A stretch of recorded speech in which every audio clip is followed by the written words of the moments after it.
The Avengers radio series, a cultural phenomenon in South Africa back in the 1970s. South Africa was a country with no national television service. It wasn't until 1976 that the country would get its first taste of television broadcasts.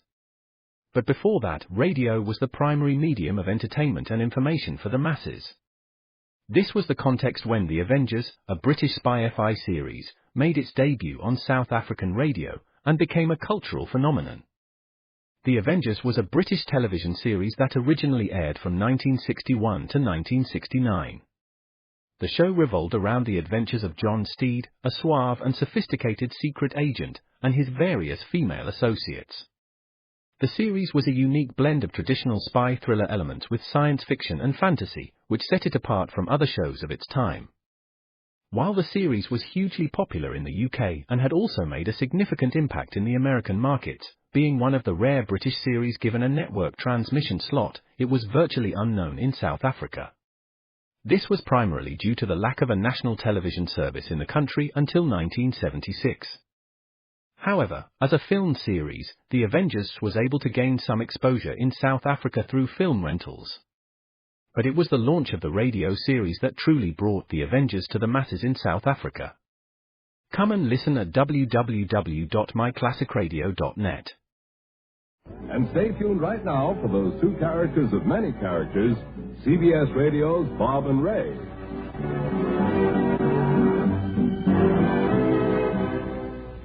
And now, Bob Elliott and Ray Goulding present the CBS Radio Network. And as we start this program, a reminder, and start this week, that the Bob and Ray calendar, all those of you who have it, today is March 1st on your calendar. Right, it goes bad as of today.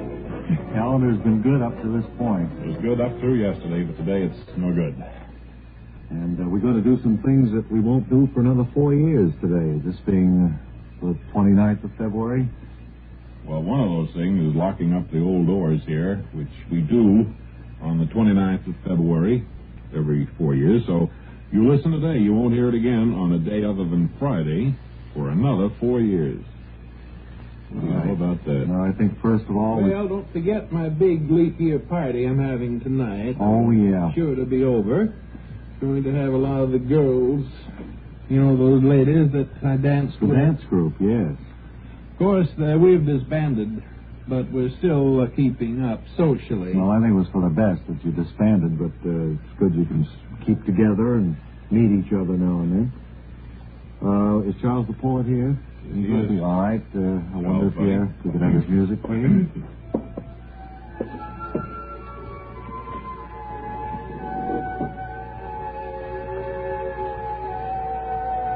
Now, round the corner and up your street comes your friendly poet-philosopher, Charles, to reach once again into his tattered, dusty manuscript, to bring forth a poem or a story or a loving reminiscence of yesterday.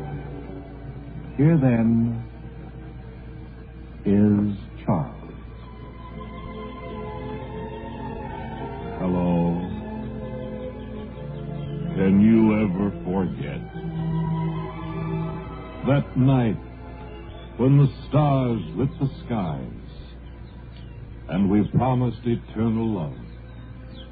Oh, to me it is but yesterday when we strolled beneath the sky.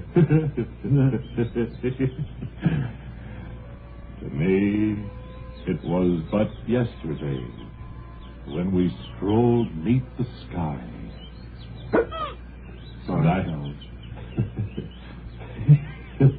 And I promised you. Please, Charles, continue. Can you ever forget that night when I promised you that I would reach into the sky and take from it a handful of stars and...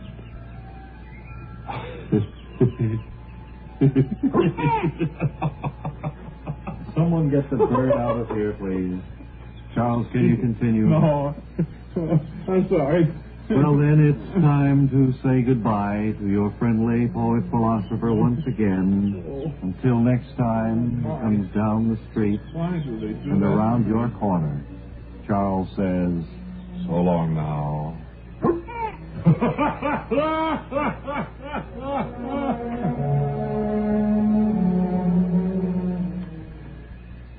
Do we have a fanfare for our new client that's joining us today? Do we have a fanfare for...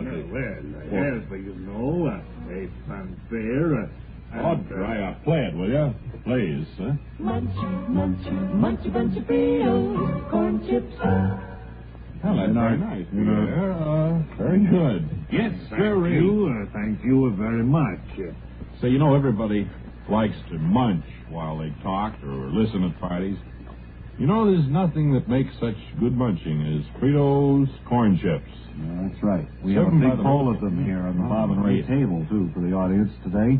Really good regular style Fritos for munching. They have a new king size style Fritos. You know that? That is specially made for dips. You reach in and take a tablespoonful almost. What's this? Oh, I thought something was going on in the back there. You'll know by the speed with which your guests empty the bowl that you've made a big hit with Fritos.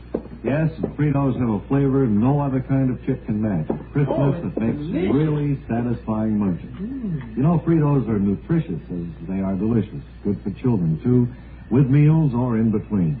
So make Fritos a regular part of your shopping list. Let the whole family munch a bunch of Fritos corn chips.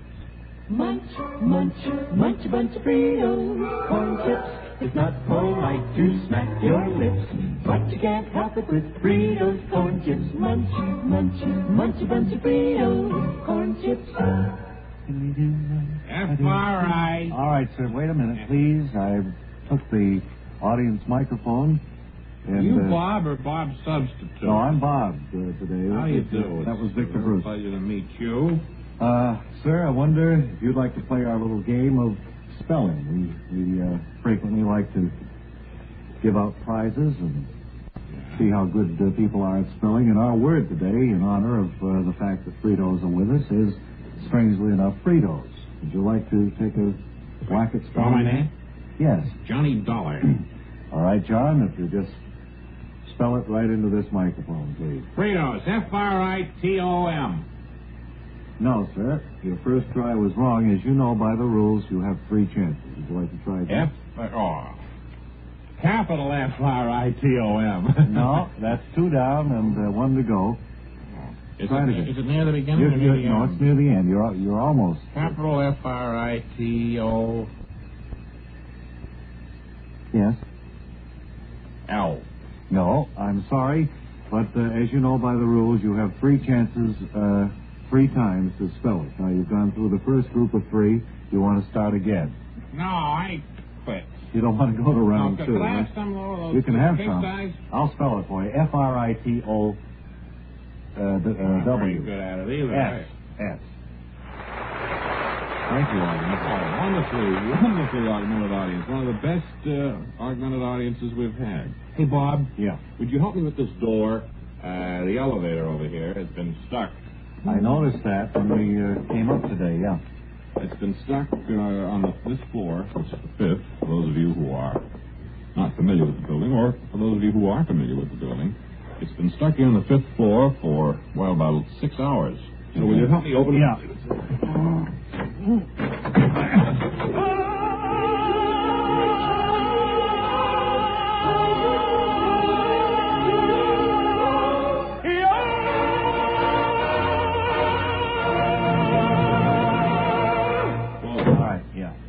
Don't that make your flesh crawl? Sure it does, Andy. It sure does. Right.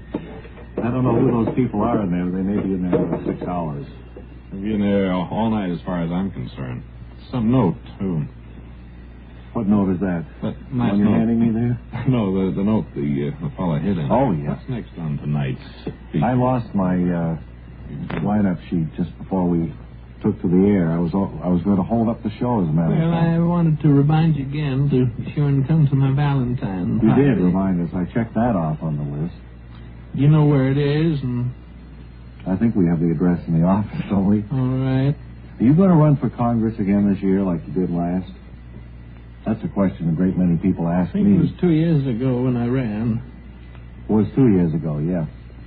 Well, I don't know whether to bother or not, really. I think that I'm getting a little too old for the Washington Whirligig. Well, it's quite an honor to be a congressman. Not all honors. A lot of work. Well, there's a lot of work in anything that turns out good, as witnessed this program. Maybe presidents I'd run for. Well, But then again, I don't know, is it ever elect a lady president? Well, I have my doubts, at least in our lifetime. Well, you have no other plans, then? No, but I want you to come over to my leap year party. Did I remind you of it? I think you mentioned it before, yeah. You know, Mary, I want to speak to you about that. You keep repeating yourself a lot, you know. I thought the phone was going to ring in. What did you say? Well, who came in? Nobody. Hey, Mr. Hayes again. Oh, yes, sir. I'll just want to stand in the back of the studio and watch your work. Okay, I recognize you this time, sir. The reason I'm in here, somebody's been scratching their initials on the table, on the microphones, and on the back of the chairs. I don't know how that could be unless it's one of our guests signing in. It's about... Are all the guests' initials B.E. and R.G.? Well, no. B.E. happens to be me, Bob Elliam. And R.G. is... Ralph Graham, good friend of mine, yes. Mr. Hayes. So I don't think it could be us. We'll watch it, though. Yes, well, I won't try to be in your way. You won't bother us a bit, sir. We always like to have folks friendly to the cause. Stand there, you're going to throw a pall on the program. I mean, you're going to bug us a little. Well, we can't feel as free, you see, with the president standing there. Right, it makes you feel kind of spooky, you know, trying to do a show. Well, see, I see you jumping right now because probably the phone ringing is bothering you. Is that right, sir? Nothing irritates me more than to hear on a radio program a phone going unanswered. Well, we've discovered after years of experience that it is great for building suspense. It drives me crazy. Please answer. You don't know who will be on the other end. You don't know whether it'll be good news or bad. Please answer it. All right. Ray, will you answer? Hello. Hello, Ray. Kent Lyle Birdley here. I had forgotten all about... Ray, I haven't talked to you since last week. How's everything going for you boys? Hold on just a second, Kent. Hey, Bob. Yeah. Guess who it is. One guess. Ole Olehi? No. Kent Lyle Birdley. Who? Kent Lyle Birdley, the old-time announcer. Oh, remember the fellow we had him on the show here a couple of weeks ago? You gave him $20, I remember. Yeah, and he was... he was up here, and then we gave him the $20 and all. Yeah, where's he calling from now? He was in San Francisco. I don't know. I didn't give him a chance to tell us anyway. Well, what else we got? Another spot, I believe, aren't we? I think we do, yes. I think we have a very important one concerning one of today's problems, and who's better able to handle that than you, Ralph Graham. All right. Thank you very much, Bob. You know, even if you've had embarrassing dandruff for years, you can get rid of it now in 3 minutes. I wish Mr. Hayes would leave. Really, it bugs me. Don't pay any attention. It's all right. That's all it takes with Fitch Dandruff Remover Shampoo. No, he's a professional, sir. Yes, unsightly dandruff's gone in 3 minutes with Fitch. Years and years he's been at it. Quick, yeah, really, 1939 I started. I'll take care of him. Just go ahead. Quickest, easiest of all leading shampoos. $17 a week in those days. 15 cents taken out. Take home pay $14.85, sir. Put that in your pipe. Stick to the commercial. I'll handle it. And what's more, using Fitch regularly is guaranteed to keep embarrassing dandruff away. Just apply in the unique Fitch manner. Before you wet hair, rub in 1 minute, and this way Fitch shampoo penetrates right down to the scalp. He knows we Next, have 1 minute. Add water, lather 1 minute to wash every trace of dandruff out of your hair. Then rinse 1 minute, and all that loosened dandruff goes down the drain. Mr. Hayes, we will be in 3 off minutes the air with on Fitch, time. 1 rubbing, 1 lathering, 1 rinsing, dandruff's gone. At the same time, Gentle Fitch can leave your hair up to 35% brighter. So, to get rid of dandruff problems forever, brighten hair too, use Fitch regularly. Get Fitch Dandruff Remover Shampoo today, only 59 cents. Time now, as promised, for the locking the door ceremony. Once in every 4 years, the 29th of February, we do present this feature. So down to the front hall, please, for the familiar sound.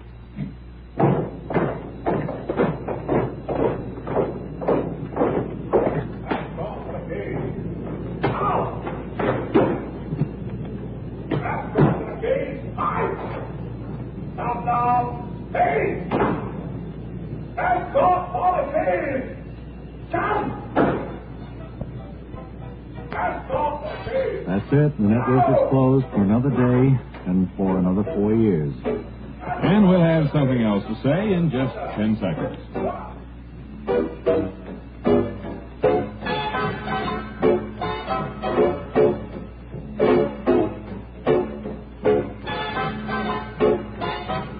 And here's that something else we have to say.